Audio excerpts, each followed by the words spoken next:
தீராக்களம். வாழ்க்கையில சமூக இயக்கத்துல முடிவில்லாத போராட்ட களம் அப்படின்னு குறிக்கிறது இது. அது தமிழகத்தினுடைய மொழி போராட்டத்தை பின்னணியா கொண்ட நாவல். அந்த விஷயத்தை தொகுத்துக்கிட்டனாலதான் இப்ப தமிழ்நாட்டுல மும்மொழி கொள்கை, இருமொழி கொள்கைக்கு இடையில இருக்கக்கூடிய அந்த ஒரு அரசியல் போராட்டம் அது சம்பந்தமா இருக்கிறதுனால நம்ம இந்த விஷயத்த பேசலாம்னு சொல்லிட்டு எடுத்திருக்கிறோம். பாப்போம் தோழர் என்ன சொல்றாங்க. பாட்டாளி தோழர், நீங்க பேசுங்க.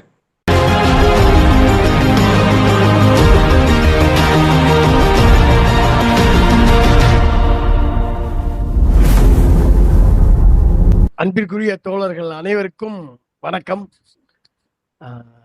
மொழிப்போர் தமிழ் சமூகத்தின் முன்னணி பாத்திரம் என்கிற தலைப்பிலான இந்த உரையை பொன்னுலகம் புத்தக நிலையமும் பொன்னுலகம் நியூஸ் வலையொலியும் இணைந்து நடத்துகிற இந்த கூட்டத்தை மட்டுமல்ல, இந்திய பொதுவுடைமை இயக்கத்தினுடைய 100 விழாவினுடைய தொடர் சொற்பொழிவுகளாக தொடர்ந்து இந்த பொழிவுகளை தொடர்ந்து விடாப்பிடியாக ஒவ்வொரு வாரமும் ஞாயிற்றுக்கிழமை தோறும் 4:30 மணிக்கு தொடர்ந்து ஆரம்பித்து நடத்தி கொண்டிருக்கிற அருமையான ஆற்றலான தோழர்கள் குணா, ஜீவா இணையர்களுக்கு மிகுந்த நன்றியும், அதை விட முக்கியமான ஒன்று என்னன்னு கேட்டீங்கன்னா, இந்த பொழிவை உடனடியே பதிவு செஞ்சு அதை ஓரிரு தினங்களுக்குள் அதை ஒரு வலையொலியில் வலையேற்றுவதும் காணொலியாக தோழர்கள் அனைவருக்கும்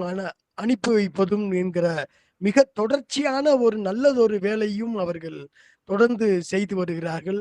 அந்த வகையில் தோழர் ஜீவா அவர்களுக்கு, குணா அவர்களுக்கும் சிறப்பு நன்றியை சொல்லிக்கொண்டு, மொழிப்போர் தமிழ் சமூகத்தின் முன்னணி பாத்திரம் என்கிற இந்த எனது உரையை நான் ஆரம்பிக்கிறேன். அன்பிற்குரிய தோழர்களே, ஒரே ஒரு விஷயத்துல நாம கொஞ்சம் கணக்குல எடுத்துக்கிட்டு நாம இந்த உரையை துவங்கலாம் அப்படின்னு நினைக்கிறேன். ஏன்னு கேட்டீங்கன்னா, இப்ப நம்ம 2025 காலகட்டத்துல நிக்கிறோம். இன்னைக்கு இருக்கிற நமக்கான அறிவு சேகரங்கள் இருக்குல்ல, இன்னைக்கு இருக்கிற நமக்கான அறிவு சேகரங்கள், செய்தி திரட்டுகள், ஆவணத்துடைய விவரணங்கள் இப்படியெல்லாம் இருந்தது. இன்னைக்கு ரொம்ப ஒரு உச்சத்திற்கட்டத்திலான தகவல் தொழில்நுட்ப வாய்ப்புகளால நாம பிசைந்து நமது ஒரு அறிவு வயப்பட்ட ஒரு சூழலில் நாம் நின்று கொண்டிருக்கிறோம். ஆனால் இது இந்த நம்ம இப்ப விவரிக்க போறோம்ல, இந்த மொழிப்போர் என்பது எங்க துவங்குச்சு, எங்க ஆரம்பிச்சிச்சு, எப்படி தொடர்ந்துச்சு என்கிற வரலாறை சொல்ல போகும்போது அன்னைக்கு இருந்தவர்கள்ட்ட இருக்குமா என்று கேட்டீங்கன்னா நிச்சயமாக அன்று இல்லை. இப்ப சமீபத்தையே என்னுடைய ஆய்வு தேடலில் ஒரு செய்தியை உங்களோடு பகிர்ந்து கொள்ளலாம் என்று நினைக்கிறேன். என்னன்னு கேட்டீங்கன்னா, 1887 1905 இந்த இடைப்பட்ட ஆண்டுகளுக்குள் தான் தமிழின் மிக முக்கியமான செவ்விலக்கிய நூல்கள் அச்சிடப்பட்டிருக்கின்றன. 1905 வரைக்குள்ளதான் அனைத்து சங்க இலக்கியங்களும் செவ்விலக்கிய தமிழ் இலக்கிய நூல்களும் அச்சிற்கு வரவுகிறது.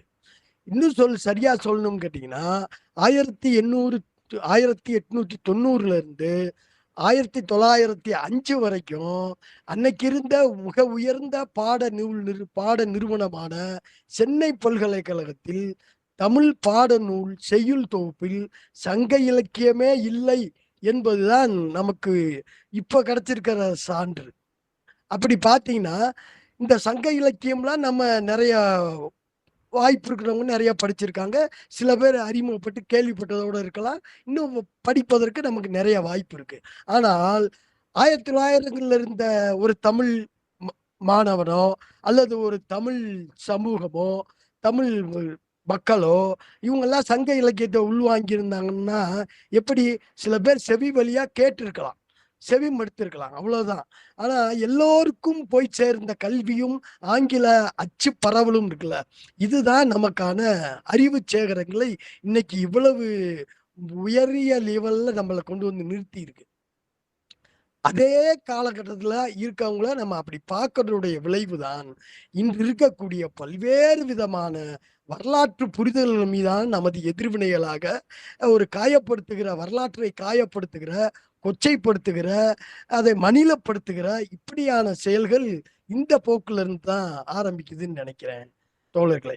எனவே நாம் அந்தந்த காலத்தினுடைய அறிவுகளையும் அறிவு சேகரங்களையும் உட்பட்டு அந்தந்த கால மக்களையும் அந்தந்த கால விஷயங்களையும் அணுக வேண்டும் என்பது பொதுவாக மார்க்சிய அடிப்படையும் மார்க்சிய அறிவும் நமக்கு கொடுத்த பாலபாடம். இதை மறக்கிறதுனாலதான் இன்னைக்கு நமக்கு முன்னாடி இருக்கக்கூடிய பல்வேறு பிரச்சனைகளுக்கான மிக நீண்ட காரணமும் இதுவாக தான் இருக்க முடியும். இந்த அடிப்படையில தோழர் குணா அவர்கள் மொழி குறித்து ஒரு நல்லதொரு சுருக்கமான அறிமுகத்தை நிகழ்த்தினாங்க. உண்மையிலே மிகச் சரியான இயங்கியல் பூர்வமான பார்வையில அவங்க அந்த நிகழ்த்துறாங்க. நான் கொஞ்சம் கூடுதலா சொல்லலாம்னு நினைக்கிறேன். மொழி என்கிறது என்ன? மொழி என்பது என்ன? எல்லாரும் சொல்ற மாதிரி அது ஒரு ஊடகம். நான் பேசுறேன், நீங்க கேட்குறீங்க. நானும் நீங்களும் பேசுகிறது கேட்பதற்கான இடைகளில் இருக்கக்கூடிய ஒரு ஊடகம். அது ஒரு டூல், மெக்கானிக் மாதிரி, ஒரு மெக்கானிக்கல் டூல் மாதிரி டூல் அப்படின்ட்டு சொல்லிட்டு போயிடறாங்க. ஆனா உண்மையில் அது ஒரு டூல் மட்டும்தானா? அது டூல் மட்டும்தானா? இல்லை தோழர்களே. ஏன்னு கேட்டீங்கன்னா, எனது தந்தையும் தாயும் சேர்ந்து இது மாதிரி பாட்டாளி என்கிற ஒரு பையனை பெற்றுக்கொள்ள வேண்டும், அவன் ஒரு கவிஞனாக வர வேண்டும், அவன் ஒரு எழுத்தாளராக ஆக வேண்டும், இப்படிலாம் நினைச்சா ஒரு தாயும் தந்தையும் அவரவர்கள் தாயும் தந்தையும் கூடுகிறார்கள்? இல்ல இல்ல. அது முதல் நிகழ்வு என்பது அவர்களுக்கு வேறு விதமான தேவை. அந்த முதல் நிகழ்வில் இருந்த உடல் நிகழ்வு தான் நான். அந்த உடல் நிகழ்வு தான் நாம் எல்லோருமே. அப்படி பார்த்தீங்கன்னா, நாம உடல் நிகழ்வு என்று சொல்லுகிற போது அதை உடல் நிகழ்வாக மட்டுமே மாற்றுவதல்ல எந்த தாயும் தந்தையும்.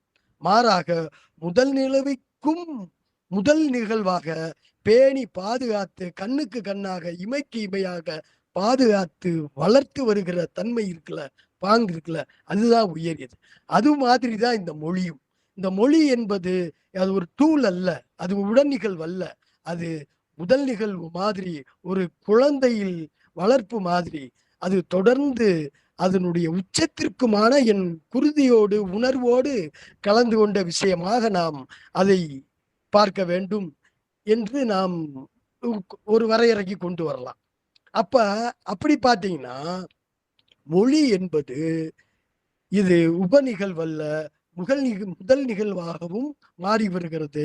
நம் மொழியோடு, மொழி என்பது நமது குருதியோடு, நமது உணர்வோடு, உணர்ச்சியோடு அனைத்து விதமாக பின்னி பிசையப்பட்ட ஒரு மிகப்பெரிய ஒரு அறிவுத்துறை மரபுகளுக்கு விசாலமாக தனது வாயிற் கதவுகளை திறந்து விடுகிற சாளரமாகவும் கதவுகளாகவும் இருக்கிறது தான் இந்த மொழி என்பது மிக முக்கியமாகிறது.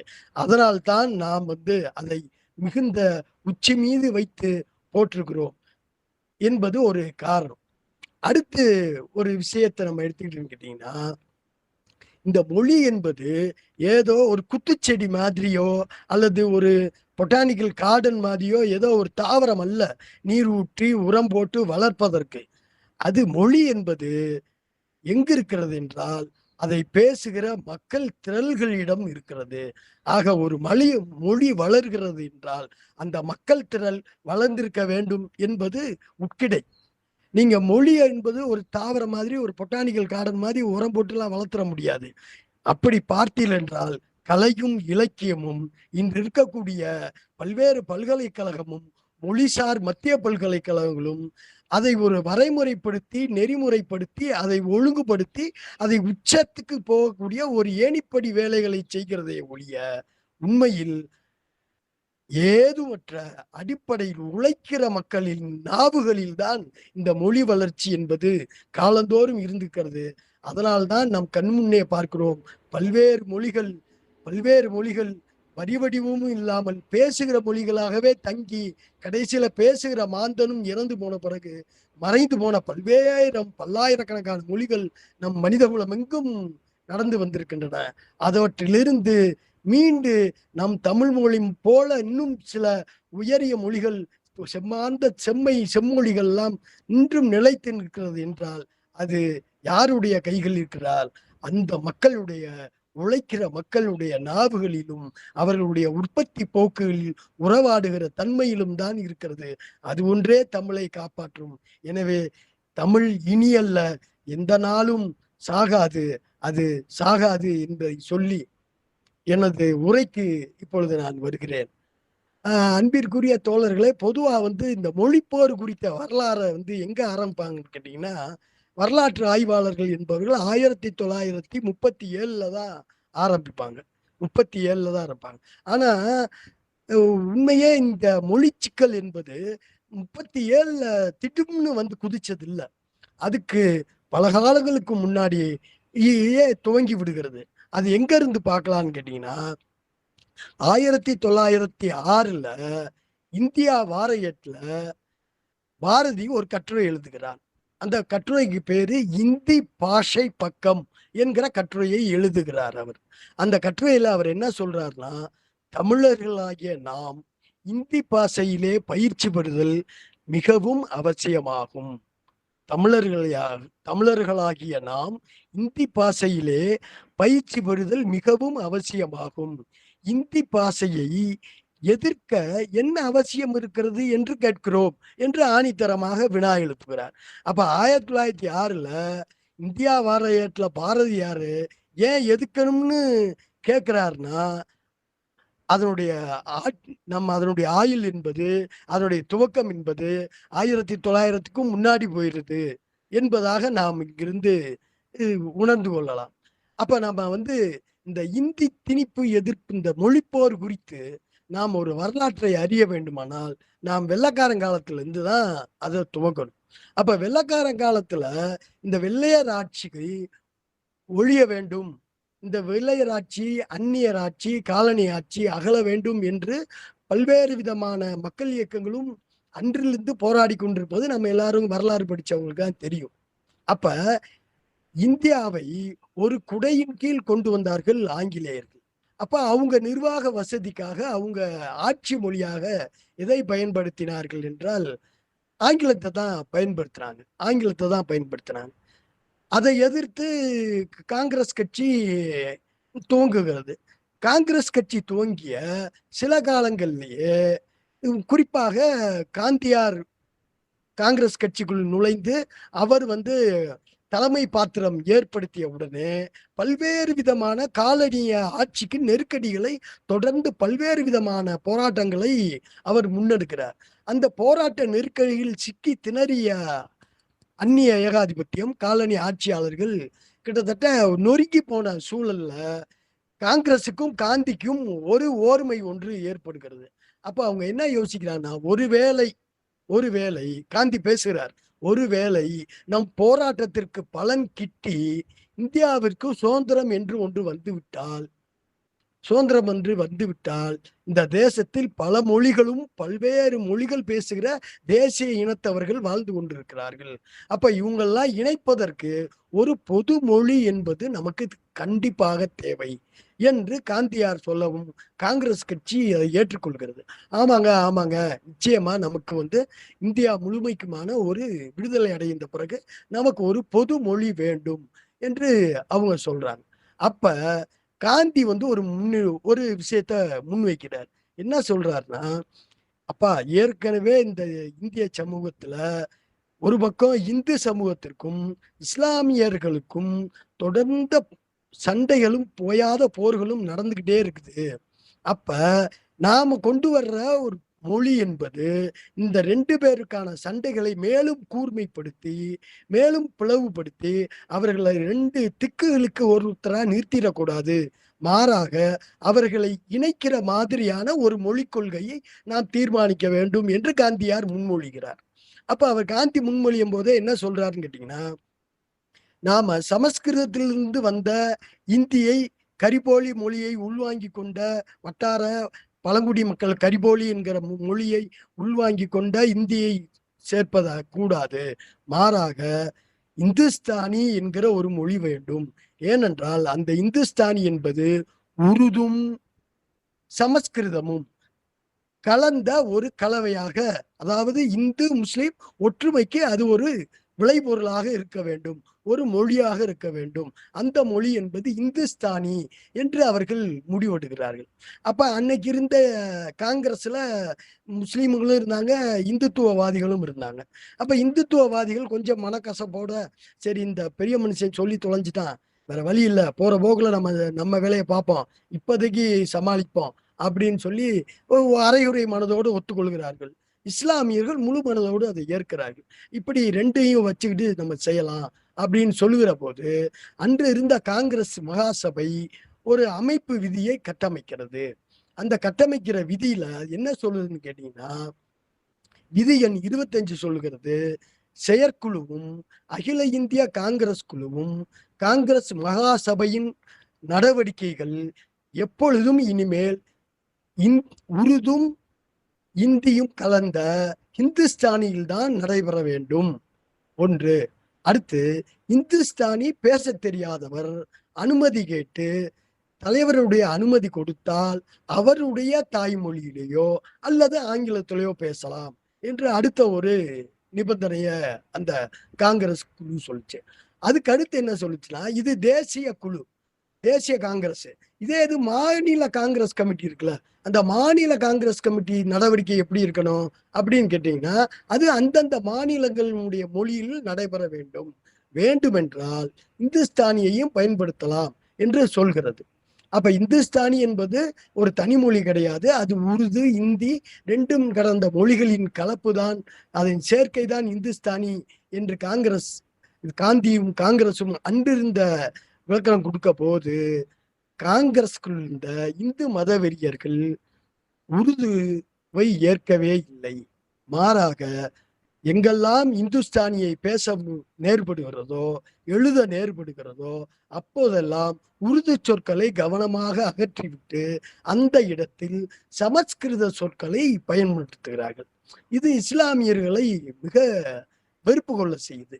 வெறுப்பு கொள்ள செய்யும் போது மீண்டும் அவர்களுக்குள் பிளவு ஏற்படுகிறது.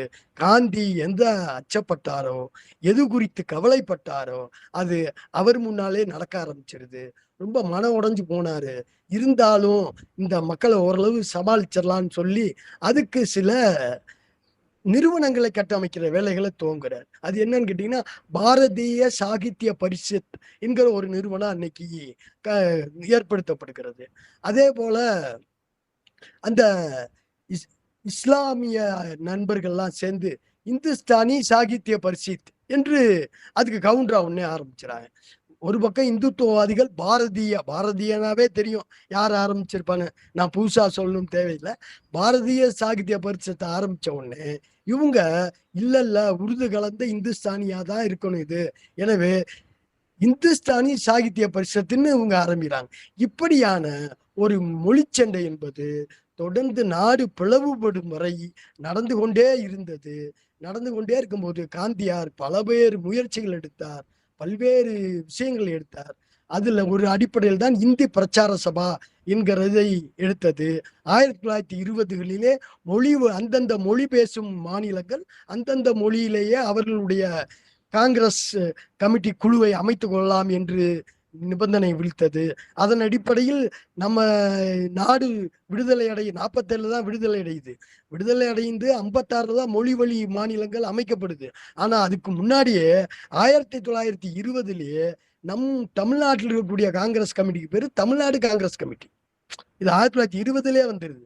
அப்ப இவர்கள் இந்த விஷயத்தை இந்த மொழியை நடத்துற போது தமிழ்லையும் நடத்தி கொள்ளலாம், தேவைப்பட்டால் இந்துஸ்தானியில் நடத்தலாம் என்பதுதான் காங்கிரஸ் கட்சி விடுத்த கைடன்ஸ், ஒரு நிலைப்பாடு, அதனுடைய வழிகாட்டுதல். ஆனா இது என்னவா மாறுச்சுன்னா, மீண்டும் மீண்டும் இந்துத்துவ வெறியர்கள் உருதை அறவே நீக்கிவிட்டு முழுக்க சமஸ்கிருதம் பிசைந்த இந்தியை இங்கு முன்னிலைப்படுத்தியதால் நாடு பிளவண்ட பிறகும் இங்கு எச்ச சுத்தமாக தங்கிவிட்ட இஸ்லாமியர்களுக்கும் அது மிகப்பெரிய பிரச்சனையாகி தொடர்ந்து அந்த பிளவுகள் கூர்மைப்பட்டு கொண்டே இருந்தது நண்பர்களே. இதனாலதான் பாரதியோடைய 1906லேயே நாம இந்தியையே எதுக்குறோம், அதுக்கு என்ன தேவை இருக்குன்ற கேட்கிற டோனை நாம் காசியிலிருந்து எழுதுகிற அந்த குரலை நாம் இங்கே அதனுடைய வெளிச்சத்தை புரிந்து கொள்ள முடிகிறது. இதன் அடிப்படையில தான் அன்னைக்கு இருந்துச்சு. அதன் பிறகு என்ன ஆச்சுன்னு கேட்டீங்கன்னா, நாடு விடுதலை அடையுது. நாடு விடுதலை அடைஞ்ச பிறகு என்ன ஆகுறது அப்படின்னு பார்த்தீங்கன்னா, அன்னைக்கு உடனடியாக வெள்ளையர்கள் வெளியேறி விட்டார்கள். நாம வந்து நம்ம கையில வந்துருச்சு சாவி என்று நினைக்கிற போது, நள்ளிரவில் நமக்கு சுதந்திரம் வருகிறது. திரு ராஜாஜி அவர்களுக்கு கவர்னர் ஜெனரலாக பதவியேற்கப்படுகிறது. நேரு பிரதமராகிறார். மாநிலங்களுக்கு ஆளுநர்கள் நியமிக்கப்படுகிறார்கள். எல்லா ஆளுநர்களும் கவர்னர் ஜெனரலுக்கு கீழ் பணியாற்ற துவங்கிறார்கள். ஆனா ஆட்சி ஆங்கிலேயிலிருந்து கை மாறிட்டுருச்சு. சரி, ஆட்சி மொழி என்னவா இருந்துச்சு அப்படின்னு கேட்டீங்கன்னா, அது மட்டும் மாறவில்லை. ஏனென்றா ஆங்கில ஆட்சி மொழி தான் இவ்வளவு காலமா வந்து இருந்துட்டு இருந்திருக்கு. இந்த நேரத்துல நம்ம திடீர்னு நம்ம அதை உடனே மாத்துறது என்பது மிக சரியா வராது. இதுக்காக ஆட்சி மொழி வரைவு குழுவை ஏற்படுத்துவோம். ஏற்படுத்தி அந்த குழுவின் பொறுப்புல விடுவோம். அந்த குழு எதை பரிந்துரைக்கிறதோ அந்த மொழியை மொழியா ஏத்துக்குவோம். அது வரைக்கும் ஆங்கிலமே ஆட்சி மொழி என்று நம்ம முடிவெடுத்து எல்லாரும் சேர்ந்து பணி முடிச்சு ஓட்டிட்டு இருக்காங்க. இப்படிதான் நடந்துகிட்டு இருக்கு. இதன் அடிப்படையில் நாடு விடுதலை அடைவதற்கு முன்பாக 1937 ராஜாஜி ஆட்சிக்கு வருகிறார். அருமைக்குரிய தோழர்களே, வரலாற்று ஆய்வாளர்கள் இதுவரையிலான மொழிப்போர் குறித்து 7 கட்டமாக அதை பிரிக்கிறார்கள். 7 கட்டமாக பிரிக்கிறார்கள். ஒன்று 1937 40 வரை நடந்த முதல் மொழிப்போர். அது ராஜாஜி ஆட்சி காலத்தில் நடந்தது. 2வது மொழிப்போர் என்பது 1948 1950 வரைக்கும் 2ஆம் மொழிப்போர் நடக்கிறது. அந்த மொழிப்போரின் காலத்தில் நம்ம தமிழகத்துல ஓமந்தூரார் என்று அழைக்கப்படுகிற ஓமந்தூர் ராமசாமி ரெட்டியார் அவர்கள் முதலமைச்சராக இருந்தார். அதன் பிறகு 1952 3ஆம் மொழிப்போர் நடந்தது. அப்போது மீண்டும் ராஜாஜி ஆட்சி கட்டில் இருந்தார். அதன் பிறகு 1963 1965 வரைக்கும் 4வது மொழிப்போர் நடக்கிறது. இந்த இதுவரையும் நடந்த மொழிப்போரிலேயே மிக முகாமையான, மிக உச்சகட்டமான, ஏன் அதுக்கு பின்னாடி தொடர்ந்த மொழிப்போர்களை காட்டிலையும் இன்னைக்கு வரைக்கும் அழியாத அடிச்சுவடாக நிற்கிற ஒரு மிகப்பெரிய போராட்ட வரலாறு என்பது இந்த 4ஆம் மொழிப்போர் நடந்ததுதான். அதுதான் 1965 நடந்த மொழிப்போர். ஏன்னா இங்கதான் சற்றொப்ப 800 பேர்களுக்கு மேலான குண்டடிபட்டு மொழி போராட்ட ஈகியர்கள் ஈகம் செய்தார்கள் தங்கள் உயிர்களை. இதுல நஞ்சுண்டு தீக்குளித்து மட்டுமல்ல, நஞ்சுண்டு தீக்குளித்து இதை தாண்டி ஆட்சியாளர்களுடைய அராஜகத்தாலும் அடக்குமுறையாலும் ஒடுக்குமுறையாலும் அடி உதை மிதி என்பது ஜெயிலுக்குள்ளேயே சிறைக்குள்ளேயே இருந்து அதுக்கு மருத்துவம் பார்க்க கூட வழி சொல்ல முடியாமல், மருத்துவத்துக்கு கூட வழி கொடுக்க முடியாமல் இறந்து போனவர்கள்லாம் இருக்காங்க. இப்படியான சற்றொப்ப 800 பேர்களுக்கு மேல காவு வாங்கியதுதான் அந்த 65 4ஆம் கட்ட மொழிப்போர் என்பது. அதன் பிறகு 1967 68 வரைக்கும் 5வது மொழிப்போர் என்று கட்டுகிறார்கள். 1986 87 வரைக்கும் நடந்த விஷயத்தை 6வது மொழிப்போர் என்று வரையறுக்கிறார்கள். 1993 94 வரைக்கும் நடந்த மொழிப்போரை 7ஆம் மொழிப்போர் என்கிறார்கள். 1000 ஆண்டு துவங்கி 2014 பாஜக ஆட்சி கட்டில் ஏறுகிறது. இந்துத்துவ மதவெறி பாசிசம் ஆட்சியை பிடிக்கிறது.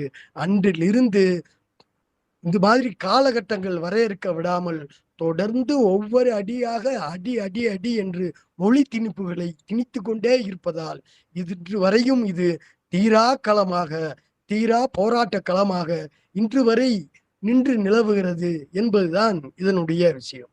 இப்ப நம்ம ஒவ்வொரு கட்ட மொழிப்பொருள்களாக பார்ப்போம். அப்படி பார்க்கும்போது 1937 40 வரைக்கும் நடந்த முதல் மொழிப்போர் என்பது ராஜாஜி ஆட்சி கட்டில் ஏறுகிறார். முதலமைச்சராக ஏறிய அடுத்த 10வது நாட்களிலேயே பள்ளி கல்விகளில் இந்தி பாடமாக ஆக்கப்பட வேண்டும் என்று அரசாணையை பிறப்பிக்கிறார். உடனே இந்த இடத்துல ஒரு சின்ன இடையீடு மட்டும் கொஞ்சம் கவனத்துல வச்சுங்க. நமக்கு மொழிப்போர் என்றாலே யார் நினைவுக்கு வருகிறார்கள்? அது திராவிட முன்னேற்ற திமுக என்கிறதாக ஒரு சித்திரை நம்ம மனசுக்குள்ள வலுவா அழுந்தி திணிக்கப்பட்டிருக்கிறது. எப்படி மொழி திணிப்போ அது மாதிரி இது ஒரு விதமான அழுத்தி திணிக்கப்பட்ட திணிப்பு தான். ஆனா உண்மை என்பது அது அல்ல. 37களிலே 37களில் துவங்கிய முதல் மொழி ராஜாஜி அறிவித்தவுடன் முதல் கண்டன குரல் எடுத்தவர்கள் யார் என்றால் தமிழ் புலவர்கள் தான். தமிழ் புலவர்கள் தான் தமிழ் மொழிக்கு இந்தி நுழைந்தால் அழிவு காலம் ஏற்படும், இந்தி இரண்டாம் தர, எப்படி இரண்டாம் தர குடிமக்கள் என்பார்களோ அது மாதிரி இரண்டாம் தர மொழியாகிவிடும். எனவே தமிழ் புலவர்களெல்லாம் சேர்ந்து அபாய குரல் எழுப்பினார்கள். அதன் மட்டுமல்ல, அதன் பிறகு திருவிக போன்ற தமிழ் கற்ற சமய பண்டிதர்கள் இருக்காங்கல்ல, அவங்க எல்லாம் சேர்ந்து உடன் இணைஞ்சு போராடினாங்க. இந்த 2 போராட்டத்தினுடைய இணைவாக தந்தை பெரியார் உள்நுழைகிறார். உள்நுழைஞ்ச உடனே பிறகுதான் இந்த போராட்டம் மக்கள் மத்தியில் மக்கள் மயமாகப்படுகிறது. இது தமிழ் புலவர்கள் துவங்கினார்கள். இன்னைக்கு கூட நிறைய கேள்விலாம் வரும். எல்லாமே பெரியார் செஞ்சாரா? எல்லாமே பெரியார் செஞ்சாரா? பெரியாரும் செஞ்சாரு, அப்படிலாம் இல்ல. அதை துவக்கியது தமிழ் புலவர்கள். அதற்கு உடன் துணை நின்று ஆதரவு செலுத்தி அடுத்த கட்ட நகர்த்தியது சமய சான்றோர்கள், திருவிக போன்ற தமிழ் கற்ற சமய சான்றோர்கள். அதை தாண்டி அதன் பிறகு அது மக்கள் மயப்படுத்தப்பட்டு போராட்ட களமாக்கி அதற்கு உயிரும் உடம்பும் மற்றும் போராட்ட குரலையும் கொடுத்தது தந்தை பெரியார் உள்நுழைவுக்கு பிறகுதான். தந்தை பெரியார் உள்நுழைகிறாரு. உள்நுழைஞ்ச பிறகு அதை மக்கள் மயப்படுத்துகிறார். போராட்ட களமாக மாறுகிறது அந்த விஷயம்.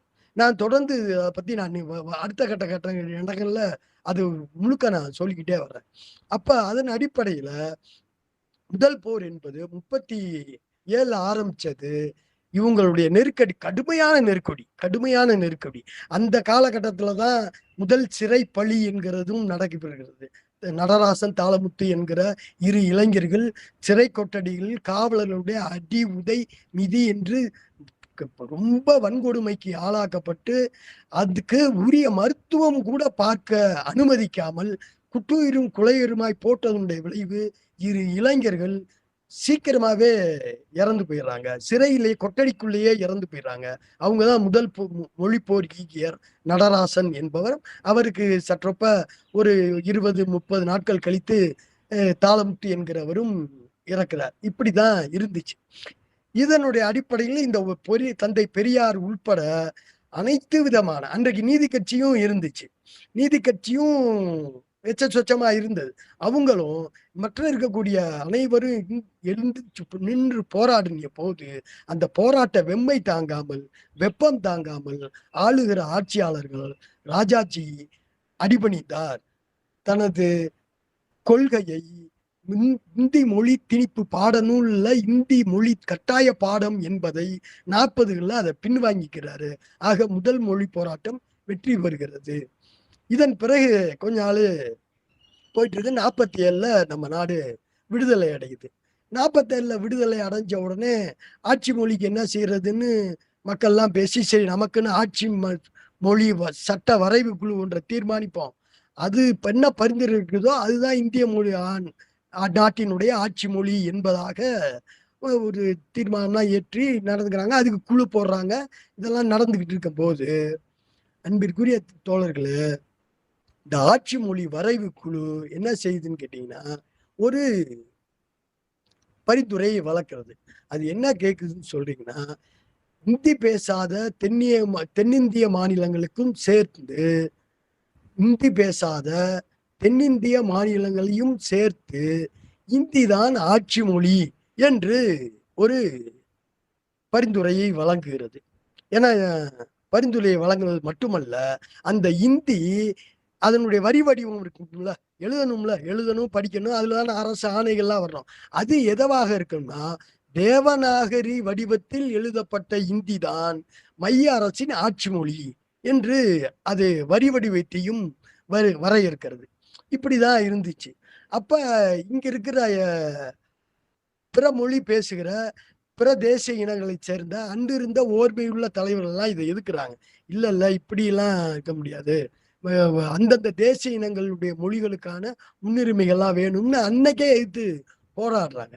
ஆனா ஆட்சியாளர்கள் என்ன சொல்றாங்க, இல்ல பிரிவு 17ல ஆட்சி மொழி என்கிற தலைப்பின் கீழே ஆர்டிகிள் 343 சொல்லுது, தேவநாகரி வடிவத்தில் எழுதப்பட்ட இந்தி தான் மைய அரசின் ஆட்சி மொழியாகும் என்று மிகச்சரியா அதுங்க வலியுறுத்தி சொல்றாங்க.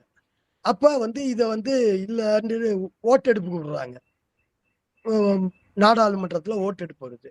நாடாளுமன்றத்துல ஓட்ட வைக்கும்போது இந்த சட்ட ஒப்புதலுக்கு முன்னுரை வைக்கும் போது அன்னைக்கு இருந்த திரு ராஜேந்திர பிரசாத் இருக்காங்களா, அவர் தான் அன்னைக்கு நாடாளுமன்ற தலைவர்.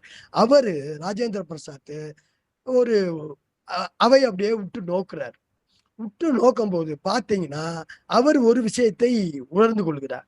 என்ன உணர்ந்து கொள்கிறார்னா, இந்த மொழியில இந்தியை ஆதரிக்கிற உறுப்பினர்களுடைய எண்ணிக்கை மிக குறைவாக இருக்கிறது. அதனால இப்ப நம்ம கொண்டு வந்தோம்னா இது சரியா வராது. இதனால என்ன பண்ணலாம்னா, இந்த தீர்மானத்தை நான் நாளைக்கு ஒத்தி வைக்கிறேன், அதனால இன்னைக்கு வாக்கெடுப்பெல்லாம் இல்ல, நாளைக்குன்னு சொல்லி கடத்திடுறாரு ஒரே நாள். அந்த கடத்தின ஒரு நாள் இரவுக்குள் என்ன நடந்துச்சு, ஏது நடந்துச்சு, சதிவலை இங்கதான் ரொம்ப கெட்டியா பின்னப்பட்டுச்சு. மறுநாள் காலையில பாத்தீங்கன்னா சபை கூடுது. சபை கூடுனது பாத்தீங்க போது அவரு மன திருப்தி அடைஞ்சுக்கிறாரு. என்ன, இந்தியை ஆதரிப்போர் பெரும் எண்ணிக்கையில் அங்க கூடியிருக்காங்க. ஆகா, இதுதான் சமயம், நல்ல சமயம், இந்த சமயத்தை விட்டுறக்கூடாது. இந்த சமயத்துல நம்ம இந்த சட்டத்தை கொண்டு வந்தோம்னா இந்திய ஆட்சி மொழியாக நிச்சயமாக இந்திக்கு பெரும்பான்மை கிடைத்து விடும்.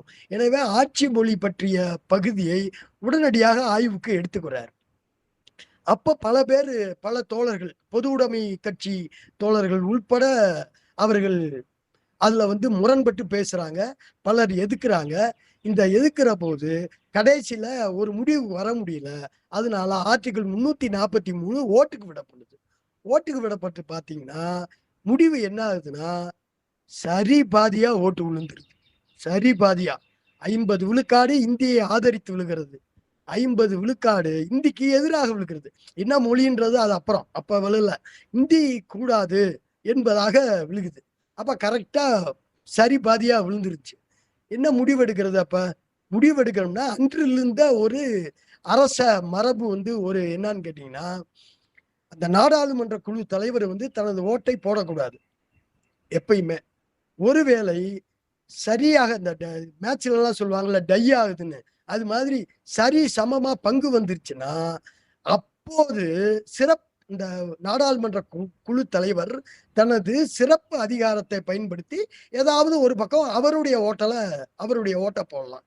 ஓட்டை போடுவதன் மூலமாக அதை அமலுக்கு கொண்டு வரலாம் அப்படின்னு சொன்ன உடனே அப்படி ஒரு விதி வச்சுட்டு ராஜேந்திர பிரசாத் என்ன செய்றாரு, நான் எனது சிறப்பு அதிகாரத்தை, சிறப்பு ஓட்டை இந்தி பக்கம் போடுகிறேன்னு சொல்லி இந்தியில போட்டு 51 பேர்கள் இந்தி ஆட்சி மொழி என்பதாக பெரும்பான்மை என்று சொல்லி முடிச்சிடறாங்க. இதுதான் அன்னைக்கு நடந்த மொழி குறித்த மிகப்பெரிய ஒரு விஷயம். இதை எதிர்த்து என்ன பண்றாங்க, உடனடியா பிற இந்தி பேசாத பிற மாநில தேசிய இனங்களுடைய மக்களுடைய தலைவர்கள், குறிப்பாக பொது உடைமை கட்சி தலைவர்கள்லாம் இல்ல இந்தியா என்பது ஒற்றை தேசம் அல்ல, பல்வேறு இனம் மக்கள் மொழிகள் கொண்ட ஒரு கூட்டமைப்பு. இந்த கூட்டமைப்புகள் இருக்கக்கூடிய பல்வேறு மொழிகள், தமிழ் உள்பட, தமிழ் பிரதானம் இல்ல, தமிழ் உள்பட இவங்க எல்லாரும் சேர்ந்து அவங்க மொழிகளையும் நாம ஆட்சி மொழியாக்கணும். அப்ப அட்டவணை படுத்த போகும்போது பிற முக்கியமான மொழிகளும் அதோட சேரணும் அப்படின்னு எல்லா மொழிகளுக்கும் சம அந்தஸ்து வேணும்னு பொது உடைமை தோழர்கள்லாம் போராடுறாங்க. அதை தொடர்ந்து தான் நமக்கு போராட்டம் வெடிச்சு கிளம்பும் போது அன்மைக்குரிய தோழர்களே, நாம் இந்த இடத்துல இந்த வரலாற்றை, இந்திய விடுதலையான பிறகு ஆட்சி மொழி சதிவலை பின்னப்பட்ட வரலாற்றினுடைய சதி விஷயங்களை தெரிஞ்சுக்கிட்ட பிறகு இந்த 37 துவங்கின மொழிப்போர் 64 வரைக்குமான இந்த 3 கட்ட மொழிப்போர்கள்லையும் 4 கட்ட மொழிப்போர்கள்லையும் நடந்த முதல் என்பதாக ஒரு ஒரு ஆய்வு ஒண்ணு இருக்குது, ஒரு ஆய்வு தரவு ஒன்று இருக்குது. அந்த ஆய்வு தரவுகளை நான் உங்க முன்னே வைப்பதில் நான் ரொம்ப முக்கியமான இந்த தலைப்புக்கு மிக பொருத்தமாக இருக்கும் என்பதால் அந்த ஆய்வு வரையற்றினை நான் உங்களுக்கு சொல்றேன். எப்படின்னு கேட்டீங்கன்னா, 1937 முதல் மொழிப்போரில் ராஜாஜி அரியணை ஏறின பிறகு இந்த இந்தி சனியனுடைய ஆதிக்கத்தை விரட்ட தஞ்சை மாவட்டத்தில் உள்ள கரந்தை தமிழ் சங்கத்தில் திரு வெங்கடாசலம் அவர்கள் தலைமையில் ஒரு கூட்டம் நடைபெற்றது. அந்த கூட்டத்துல தமிழ்வேல் உமா மகேஸ்வரனாரும் சேயம் சோமசுந்தரமும் பேசினர். இதுவே இந்திய ஆதிக்க எதிர்ப்பு வரலாற்றில் முதலாக நடத்தப்பட்ட கூட்டம். அடுத்து அதே தஞ்சையில அது நடந்த 2வது நாள் திருவையாற்றில செந்தமிழ் கழகத்தின் சார்பில் ஒரு மிகப்பெரிய எதிர்ப்பு ஊர்வலம் ஒண்ணு போகுது. அதுதான் தமிழ்நாட்டு வரலாற்றில், மொழிப்போரின் வரலாற்றில் முதல் எழுந்த இந்திய எதிர்ப்பினுடைய முதல் ஊர்வலமாகும். இது ஒரு நடந்த ஊர்வலம். இதன் பிறகு பாத்தீங்கன்னா, நாங்கள் வாழ்ந்து கொண்டிருக்கிற திருச்சி பகுதி இருக்குல்ல, இந்த திருச்சி பகுதியில ஒரு மாநாடு ஒண்ணு நடக்குது. அதுதான் இந்தி திணிப்புக்கு எதிர்ப்பிற்கு எதிரான முதல் மாநாடாகும். அந்த மாநாடு என்பது மெட்ராஸ் மாகாண தமிழர் மாநாடு. ஏன்னா அன்னைக்கு தமிழ்நாடுக்கு தமிழ்நாடுன்னு பேர் இல்லை, அன்னைக்கு தமிழ்நாட்டுக்கு தமிழ்நாடுன்னு பேர் இல்லை. அன்னைக்கு இருந்தது சென்னை ராசதானி அல்லது மெட்ராஸ் மாகாணம், அப்படிதான் இருந்துச்சு. மெட்ராஸ் ஸ்டேட் அப்படிதான் இருந்தது. அப்ப அந்த மெட்ராஸ் மாகாண தமிழர் மாநாடு என்று ஒரு மாநாடு நடைபெறுகிறது. அந்த மாநாட்டிற்கு முன்னதாக ஒரு மிகப்பெரிய ஒரு ஊர்வலமும், ஊர்வலத்தினுடைய முடிவில் காசு பிள்ளை என்று சொல்லப்படுகிற மரியாதைக்குரிய தமிழறிஞர் சுப்பிரமணியன் அவர்கள் மாநாட்டை திறந்து வைக்கிறார். தமிழ்வேல் உமா மகேஸ்வரனார் அவர்கள் வரவேற்புரை வழங்குகிறார். நாவலர் சோமசுந்தர பாரதியார், சுப்பிரமணிய பாரதியார் இல்ல, சோமசுந்தர பாரதியார் தலைமை உரை ஆற்றுகிறார். அப்போதுதான் தந்தை பெரியார் என்று அழைக்கப்படுகிற பெரியார் அவர்கள், ஈவேரா ராமசாமி பெரியார் அவர்கள் அதிலே சிறப்புரை ஆற்றுகிறார். அந்த சிறப்புரை ஆற்றுகிற போதுதான் அவர் மிக முக்கியமான ஒரு 2 தீர்மானத்தை முன்மொழிகிறார். அதுதான் ரொம்ப ரொம்ப தமிழ் சமூக வரலாற்றில் நாம் மிக முக்கியமாக சொல்லப்பட வேண்டிய ஒரு வரலாறாகும். அது என்னன்னு கேட்டீங்கன்னா, இந்த மாநாடு இந்தி கட்டாய பாடமாக்குவதை கண்டிக்கிறது ஒன்று. 2வது, தமிழ் மாகாணம் தனியாக பிரிக்கப்பட வேண்டும் என்று கோருகிறது என்று 2 முக்கியமான தீர்மானத்தை பெரியார் கொண்டு வர்றார். அந்த தீர்மானம் நிறைவேற்றப்படுகிறது, மாநாட்டில் ஒட்டுமொத்தமாக நிறைவேற்றப்படுகிறது. அதன் பின்னால் எழுந்த எழுச்சிதான் பின்னால் தந்தை பெரியார் முழங்கிய, சென்னை கடற்கரை கூட்டத்தில் முழங்கிய தமிழ்நாடு தமிழருக்கே என்கிற முழக்கமாகும். அது எப்பன்றது அப்புறம் சொல்கிறேன். இந்த சமயத்துல என்னன்னு கேட்டீங்கன்னா, ஒரு தமிழறிஞர்கள் எல்லாரும் இந்த மாநாட்டுக்கு பிறகு எல்லாரும் சேர்ந்து சீறி எழுதுறாங்க. சிறந்து எழுந்து எல்லாரும் சேர்ந்து திருச்சி தென்னூர்ல கூடுறாங்க. அந்த திருச்சி தென்னூர்ல கூட போது ஒரு போராட்ட குழு அங்கதான் அமைக்கப்படுது. கிட்டத்தட்ட இந்தி எதிர்ப்பு வாரியம் என்கிற ஒரு வாரியத்தை அமைத்து, அந்த எதிர்ப்பு வாரியத்தில் நாவலர் சோமசுந்தர பாரதியார் தலைவராகவும், மரியாதைக்குரிய கியாப்பை விஸ்வநாதன் அவர்களை செயலாளராகவும், ஈவேரா பெரியார் அவர்களையும், WBA சவுந்தரபாண்டியன் அவர்களையும், KM சுப்பிரமணியன் அவர்களையும், தமிழ்வேல் உமா மகேஸ்வரனாரையும் கொண்ட ஒரு இந்தி எதிர்ப்பு வாரியத்தை கட்டி, அதன் மூலம் இந்தி திணிப்பை எதிர்த்து அமைக்கப்பட்ட முதல் போராட்ட குழு என்பது அதுதான். அது போராட்ட குழு அமைச்ச சில நாட்கள்ல போராட்ட அறிவிப்பு வருது. என்ன அறிவிப்புனா, முதல் அறிவிப்பு ஒரு உண்ணாவிரதம் என்கிற ஒரு அறிவிப்பு. அந்த அறிவிப்புக்கு திரு ஸ்டாலின் ஜெகதீசன் என்பவர் இந்தி திணிப்பை எதிர்த்து சென்னையில உண்ணாவிரதம் இருக்கார். இதுதான் இந்தி திணிப்புக்கு எதிரான முதல் உண்ணாவிரதம் நடத்தப்பட்ட உண்ணாவிரதமாகும். அதன் பிறகு பல்லடத்தில் சேர்ந்த திரு பொன்னுச்சாமி என்கிறவர் முதலமைச்சர் வீட்டுக்கு முன்னாடி நின்று அவர் ஒரு உண்ணாவிரத போராட்டத்தை துவக்கிறார். 2 நாளா அவர் உண்ணாவிரதம் இருக்கிறார். 2 நாள் முடிஞ்ச உடனே அவரை கைது செய்து சிறையில் அடைக்கிறது போலீஸ். அப்ப காவல்துறை கைது செய்து சிறையில் அடைக்கிற போது முதலாக இந்தி எதிர்ப்பு போராட்ட வரலாற்றில் முறையாக கைது செய்யப்பட்டு தண்டிக்கப்பட்டவர் திரு பல்லடம் பொன்னுச்சாமி என்கிறவர் தான் முதல் நபர் என்பதாக வரலாற்று நமக்கு முன்னே நிறைய ஆதாரங்களை சொல்கிறது. அவரை தொடர்ந்து மறியல் போராட்டம் நடக்குது. அந்த மறியல் போராட்டம் எங்க நடக்குதுன்னா முதலமைச்சர் வீட்டுக்கு முன்னாடி நடக்குது. அந்த மறியல் போராட்டம் செஞ்சவங்களா யாருன்னு பாத்தீங்கன்னா சி.டி. நாயகம், மிக சிறந்த தமிழறிஞர், சேத்தா நாயகம் என்று சொல்வார்கள். சி.டி. நாயகம், சண்முகானந்த அடிகள், இவங்கெல்லாம் சேர்ந்து 2 பேரும் தலைமையில ஒரு பெரிய முதலமைச்சர் வீட்டுக்கு முன்னாடி மறியல் பண்றாங்க. மறியல் பண்ண உடனே காவல்துறை அவர்களை கைது செய்கிறது. கைது செய்து சண்முகானந்த அடிகளுக்கு 4 மாத சிறை தண்டனையும், சி.டி. நாயகத்துக்கு 1 மாத சிறையும் 200 ரூபாய் அபராதமும் விதிக்கப்படுகிறது. இந்தி திணிப்பு எதிர்ப்பு வரலாற்றில் முதலாக சிறைக்கு சென்றவர்கள் இவங்க 2 பேர் தான் என்பது மிக முக்கியம். இதனுடைய போராட்ட நீட்சியுடைய தொடர்ச்சியில தான் மிக முக்கியமான முகாமையான ஒரு செய்தி ஒன்று வருகிறது. அது என்னன்னு கேட்டீங்கன்னா, முறையாக இதுவரை மொழி காக்கும் சமூகத்திலே கூட இல்லாத அளவுக்கு மொழி காப்பதற்கென்று ஒரு படை ஒன்று தயாரிக்கப்படுகிறது, படை ஒன்று நிர்மாணிக்கப்படுகிறது, படை ஒன்று உருவாக்கப்படுகிறது. அந்த அஞ்சானஞ்சன் பட்டுக்கோட்டை அழகிரி என்கிறவரும் மூவலூர் ராமாமிர்தத்தம்மாள் இவங்க 2 பேருடைய தலைமையில் இந்தி எதிர்ப்பு கொள்கை படை என்று ஒரு படையை கட்டி அந்த படை திருச்சியில் இருக்கக்கூடிய உறையூரிலிருந்து கிளம்புகிறது. அந்த துவங்கின இடத்துல இன்னைக்கும் அந்த கல்வெட்டெல்லாம் இருக்குது. தோழர்கள் திருச்சி பக்கம் வந்தீங்கன்னா போய் பார்க்கலாம். அந்த இடத்த உறையூர்ல இன்னும் அந்த கல்வெட்டுகள் இருக்கு. அந்த புறப்பட்ட இடத்துல கல்வெட்டு ஒன்று பொறிக்கப்பட்டிருக்குது. அஞ்சானஞ்சனும் மூவலூர் ராமாமிர்தத்தம்மாளுடைய தலைமையில் நடந்த அந்த இந்தி எதிர்ப்பு கொள்கை படை என்று கட்டமைக்கப்பட்ட படை தந்தை பெரியாரால் கட்டமைக்கப்படுகிறது. அவங்க எல்லாரும் திராவிட கழகத்தால் இருக்கிறவங்களுக்கு சேர்ந்து கட்டமைக்கப்படுகிற போது 42 நாட்கள் அவர்கள் தொடர்ந்து பல ஊர்களுக்கு கிட்டத்தட்ட 600 மைல்கள் நடந்தே சென்று சென்னையை நோக்கி அடைகிறார்கள். சென்னைனா இன்னைக்கு நான் சென்னைன்னு சொல்றேன், அன்னைக்கு மெட்ராஸை நோக்கி போனாங்க. மெட்ராஸ்ல போய் நின்று அங்கு கடற்கரை கூட்டம் ஒன்று அவர்களை வரவேற்க நடக்கிறது. அந்த கடற்கரை கூட்டத்திலாம் முழக்கம் எழுப்பப்படுகிறது. தந்தை பெரியாரால் முழக்கம் எடுக்கப்படுகிறது.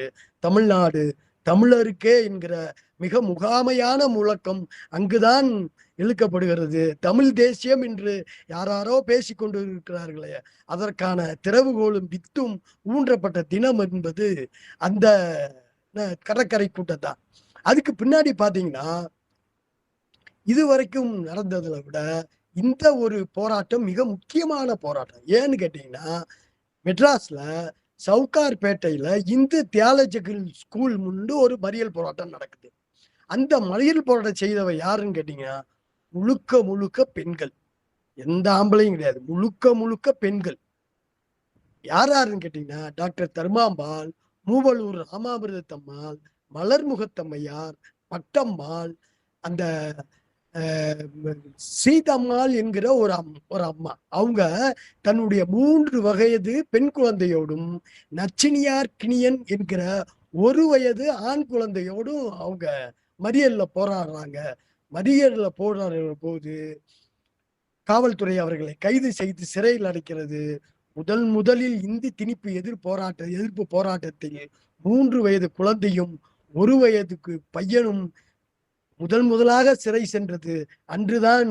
அருமைக்குரிய நண்பர்களே, தோழர்களே, இதற்கு அடுத்தபடி தொடர்ந்து இந்த இந்தி எதிர்ப்பு போராட்டம் குறித்து நிறைய எழுத ஆரம்பிக்க பத்திரிகைகள்ல ஆரம்பிக்கிறாரு ஈவேரா பெரியார். அவர் என்ன பண்றாரு, தன்னுடைய விடுதலை பத்திரிகையில எழுதின உடனே இதை குறித்து காத்திரமாக பல்வேறு விதமான மொழிப்போர் சம்பவங்களையும் நிகழ்ச்சிகளையும் அதற்கு எதிர்ப்பான கட்டுரைகளையும் அதற்கு ஆதரவான தீர்மானங்களையும் விளக்கி எழுதுகிற போது தொடர்ந்து அந்த விடுதலையினுடைய ஆசிரியராக இருந்தவர் இவருடைய அண்ணன், அவர் ஈவே கிருஷ்ணசாமி என்பவர். அவரும் அன்று இருந்த ஆசிரியர் திரு முத்துச்சாமி என்பவர் தான் அன்றைக்கு இருந்த விடுதலையினுடைய ஆசிரியர். இவங்க 2 பேரும் விடுதலை பத்திரிகையில் எழுதினதுக்காக முதலில் கைது செய்யப்பட்ட பத்திரிகையாளர்கள் இவங்க தான் முதலில் கைது செய்யப்பட்டவங்க.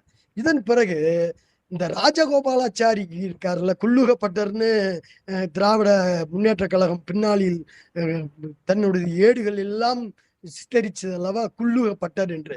அந்த ராஜாஜிக்கு கருப்பு கொடி காட்டுறாங்க. கருப்பு கொடி காட்டுற போது ஒரு மிகப்பெரிய திரளான மொழிப்போர் வீரர்கள் கொண்ட மிகப்பெரிய கூட்டம். அந்த கூட்டத்தை காவல்துறை என்பது முதல் முதலாக கண்ணீர் புகை குண்டுகளை பயன்படுத்தி கலைக்கிறாங்க. இந்திய எதிர்ப்பு போராட்டத்தில் பின்னால கண்ணீர் புகை என்பது பழக்கமாகிறது எல்லா வீரர்களுக்கும். ஆனா அன்னைக்கு அது துவக்க காலத்தில் அதை எதிர்கொள்ள முடியாமல் சிதறி ஓடிடுறாங்க. அப்ப கலைக்கப்பட்ட முதல் கண்ணீர் குண்டு வீசப்பட்ட மறியல் போர் என்பது அந்த ராஜகோபாலாச்சாரியார் வீட்டுக்கு முன்னாடி நடந்த அந்த மறியல் போர் தான். அது மட்டுமல்ல, அதுக்கப்புறம் ஒரு போராட்டத்தை பெரியார் முன்வைக்கிறார். என்ன வைக்கிறார்னா, இந்தி எழுத்துக்கள் மீது தார் பூசி அழிக்கிற போராட்டத்தை துவங்குகிறார். அப்ப அதன் அடிப்படையில் தஞ்சை பெரியார் திருச்சி ரயில்வே ஜங்ஷன்ல இந்தி எழுத்துக்களை தார் பூசி அழிக்கிறாரு. ஈரோட்ல அண்ணா கருந்தார் பூசி அழிக்கிறாரு. மதுரையில மதுரை முத்து தார் பூசி அழிக்கிறாரு. இப்படி ஒவ்வொரு ஊர்கள்லையும், கரூர், நிறைய நம்ம பட்டியல் போட்டா நேரம் பத்தாது. அவ்வளவு பேர்களும் அங்கங்க தலைவர்கள்லாம் இருந்து அழிக்கிறாங்க. இந்தி மொழியின் மீது, இந்தி திணிப்பு மொழியின் மீது கருந்தார் பூசி அழித்திட்ட முதல் செய்தி என்பது இதுதான் தோழர்களே. இது மட்டும் இல்ல, இது நம்ம நம்பிக்கை தருகிற போராட்ட வடிவம். இதுக்கு எதிர்த்து நின்று துரோகம் செஞ்சவங்களும் இருக்காங்க. அது எப்படின்னு கேட்டானா, இவங்கெல்லாம் இந்த தொடர் வண்டிகள்ல இருக்கக்கூடிய, ரயில்வே ஜங்ஷன்ல இருக்கக்கூடிய இந்தி எழுத்துக்கள் மீது கருந்தார் பூசி அழிச்சாங்கன்னு கேட்டீங்கன்னா, அன்று தமிழரசு கழகம் துவக்கிய மாப்போசி அவர்கள் அவங்க ஒரு தனது உறுப்பினர்கள்லாம் அழைச்சிக்கிட்டு போய் கையில மண்ணெண்ணையோடு போயிட்டு இவங்க தார்பூசி அழிச்சதெல்லாம் அழிச்சு பளிச்சுன்னு ஆக்குறது ஒரு கைங்கரியமா இன்னொரு எதிர்ப்பு போராட்டத்தையும் அவங்க வச்சு நடத்தியிருக்காங்க.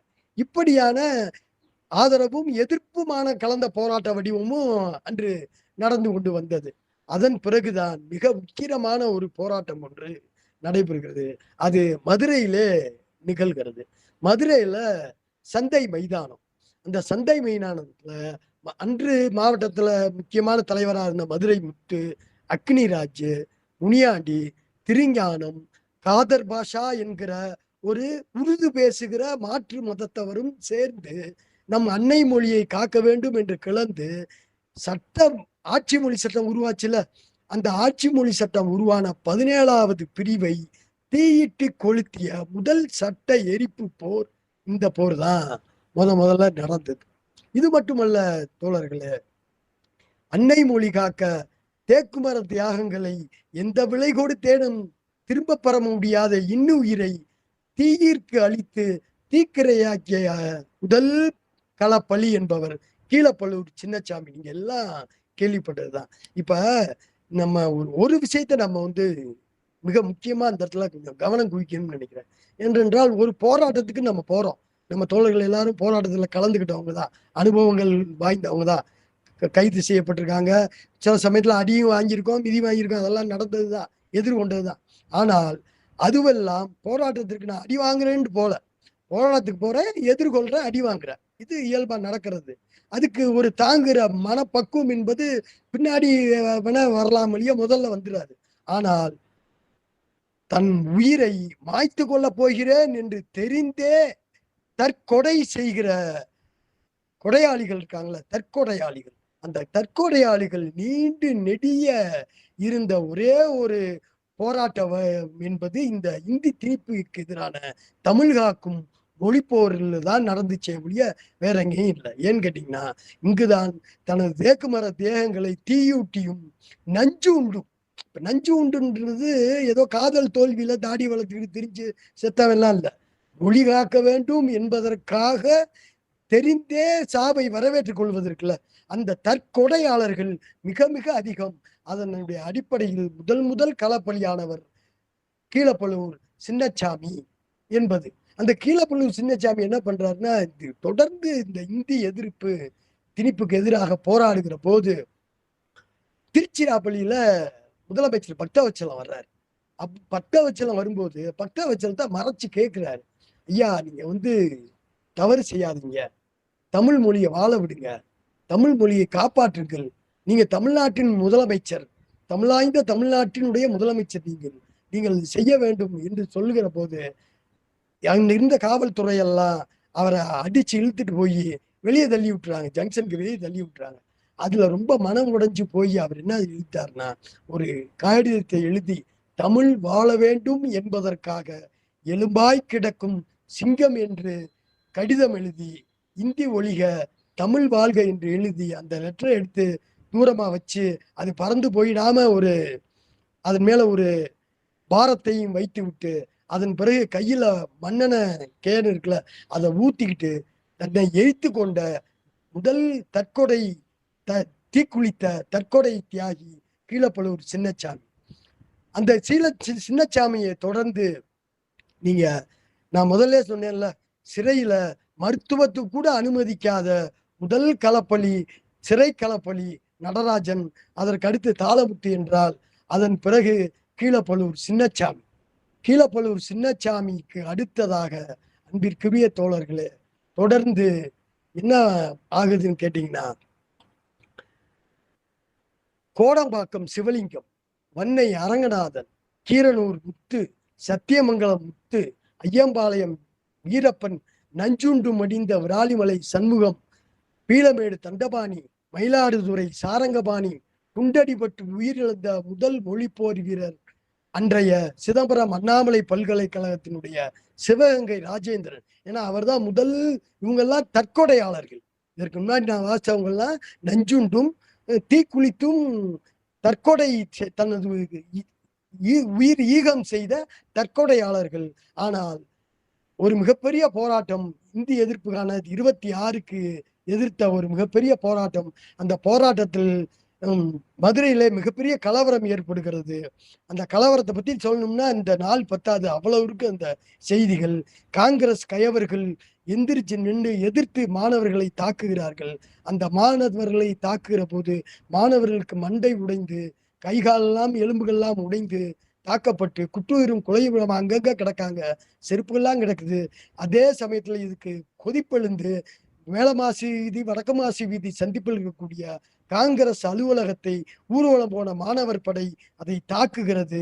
தாக்குகிற போது காவல்துறை காங்கிரஸ் அந்த வீராசாமி என்கிற ஒரு காங்கிரஸ் தொண்டர், அந்த காங்கிரஸ் குண்டர், அவர் தொண்டர்ல குண்டர், அந்த வீராசாமி என்கிறவருடைய தலைமையில் அருவா கத்தி கம்பு எல்லாத்தையும் எடுத்துக்கிட்டு மாணவர்களை எதிர்த்து போராடி மிகப்பெரிய கலையபரம், மிகப்பெரிய பலியாகிறது. அது கிட்டத்தட்ட ஒரு மிகப்பெரிய ஒரு போராட்ட நிகழ்வது.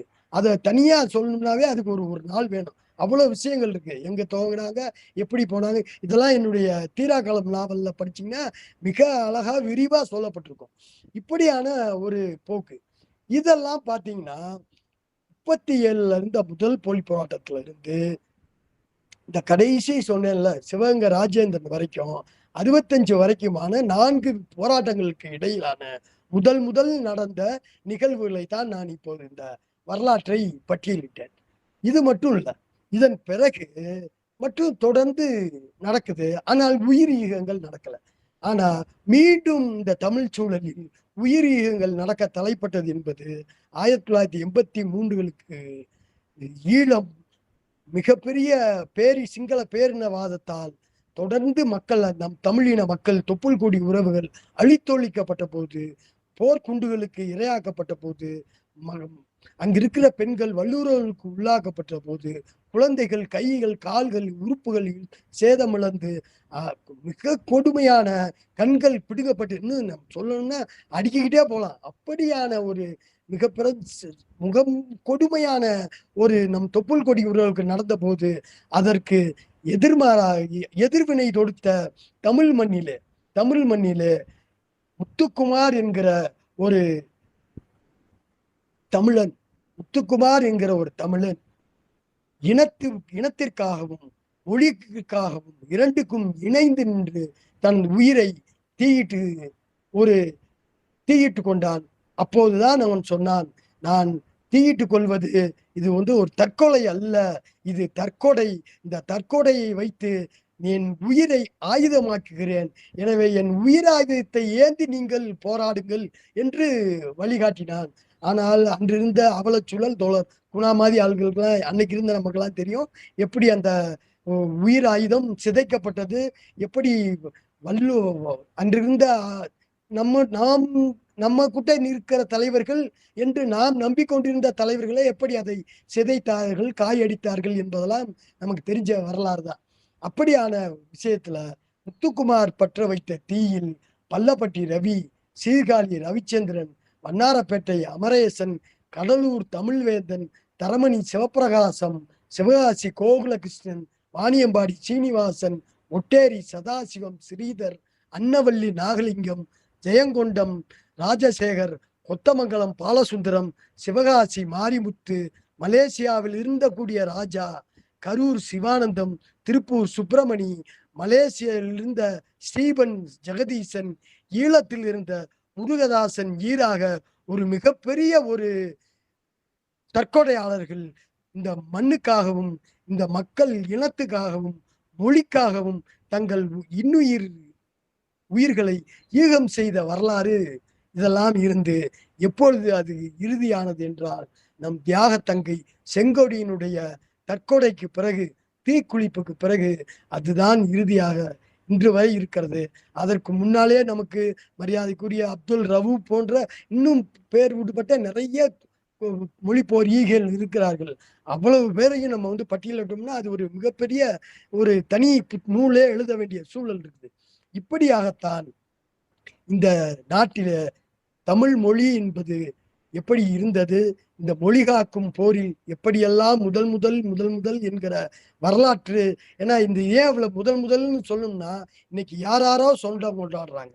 இந்த விஷயத்துக்கு பூரா யார் சொந்தம் கொண்டாடுறது நல்லா நமக்கு தெரியும். 1967 ஆட்சியை பிடித்த திராவிட முன்னேற்ற கழகம், திராவிட முன்னேற்ற கழகம் ஆட்சி அமைத்ததனுடைய காரணமே நம்ம எல்லாருக்கும் தெரிஞ்சதுதான் 65 நடந்த மொழிப்போரை. அந்த மொழிப்போர் விளைச்சலை அறுவடை செய்து கொண்டவர்கள் 67.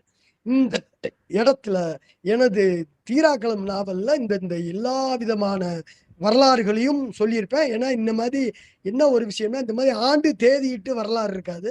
வரலாறு என்பது கதாபாத்திரங்களோடு, உரையாடல்களோடு, சம்பவ குறிப்புகளோடு அது ஒரு விதமான சுவாரஸ்யமா போயிட்டு இருக்கும். அது ஒரு தனி கதை சொல்லல் பாணியாகவே நாவல் நகர்த்தப்பட்டு இருக்கும். இப்படி வரலாறு சொல்கிற போக்கள் இருக்காது. இது உரை நிகழ்த்துவதால் நாம் ஆண்டு தேதியிட்டு சொல்கிறோம்.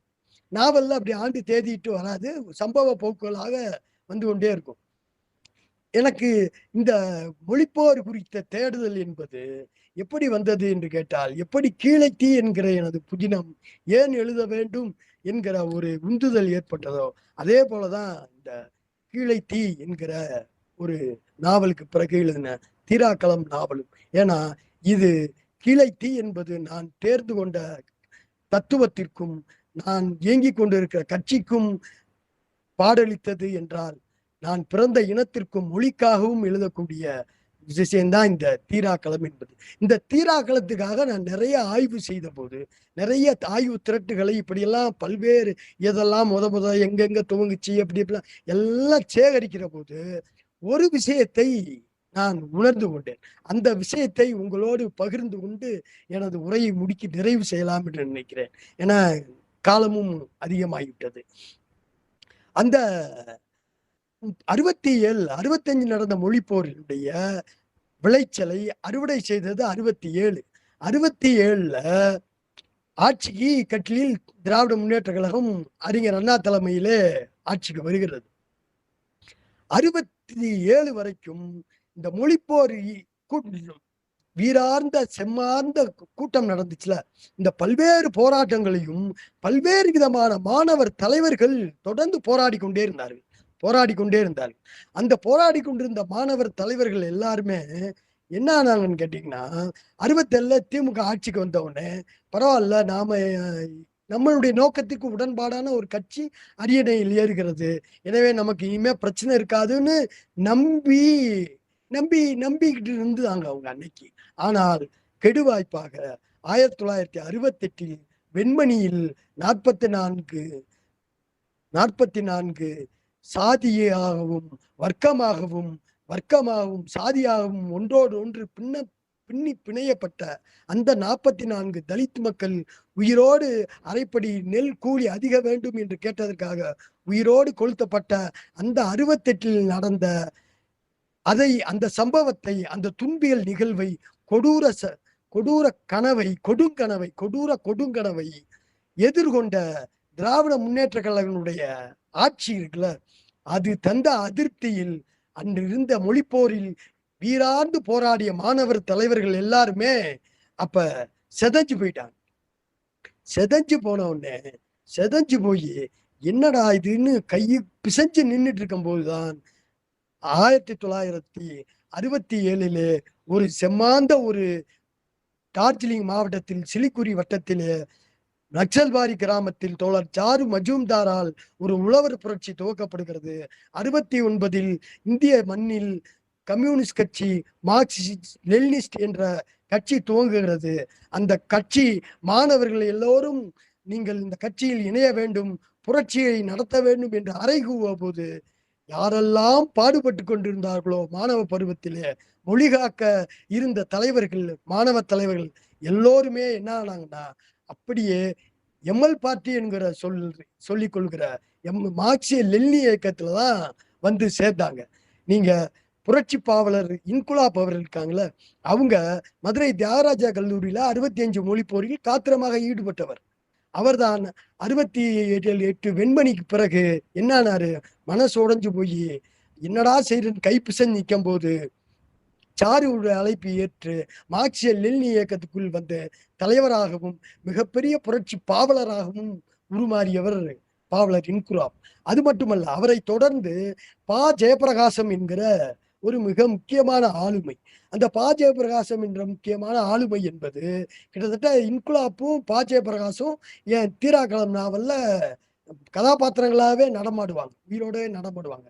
அப்ப பா ஜெயபிரகாசம் என்ன பண்ணுவாருன்னு கேட்டீங்கன்னா, அவரும் கை பிசைஞ்சு நிற்கிற போது, ஆகா அப்படின்னு நிக்கிற போது சாருடைய அறைகூவலை ஏற்று மார்க்சிய லெனின் இயக்கத்தில் இணைந்து பின்னால் சூரிய தீபன் என்ற புனைப்பெயரில் மிகச்சிறந்த புரட்சிகர சிறுகதையில் எழுதிய மிகச்சிறந்த எழுத்தாளர் சூரிய தீபன் அவர் பின்னாலே 83 ஈழப்படுகொலையின் போது அந்த இன்குலாப்பு, பா ஜெயபிரகாசம், எல்லா சூரிய தீபன் என்கிற பா ஜெயபிரகாசம் இவங்கெல்லாம் இனத்துக்காகவும் மொழிக்காகவும் சேர்ந்து போராடுகிற ஆட்களாக மாறினார். அது மட்டும் இல்ல தோழர்களே, அன்று சிதம்பரம் அண்ணாமலை பல்கலைக்கழகத்திலே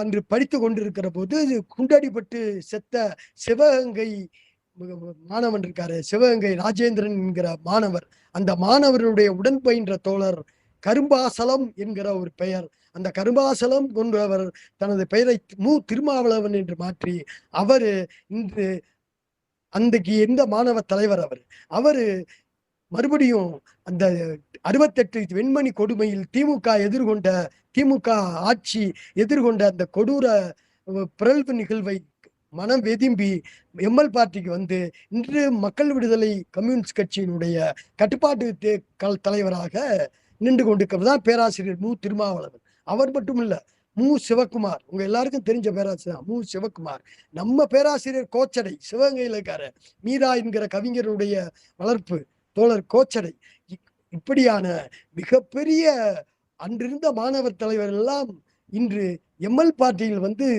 சேர்ந்து நின்று இயங்கிய ஒரு மிகப்பெரிய வரலாற்று மாந்தர்களை, வரலாற்று தலைவர்களை நமக்கு கையளித்து போனது இந்த மொழிப்போர் என்பது மிக மிக முக்கியமான முகாமையான விஷயமாகும் தோழர்களே. இது இந்த எமது உணர்தல் இருக்குல்ல, இந்த எமது உணர்தல் என்பதன் அடிப்படையில் தான் இந்த தீராக்களம் கூட, எனது நாவலும் கூட இந்த மார்க்சிய லெனினிய ஆட்கள் கதாபாத்திரங்களாக ஆங்காங்கே உழவ விட்டிருப்பேன், தெரிந்தே செய்ததுதான்.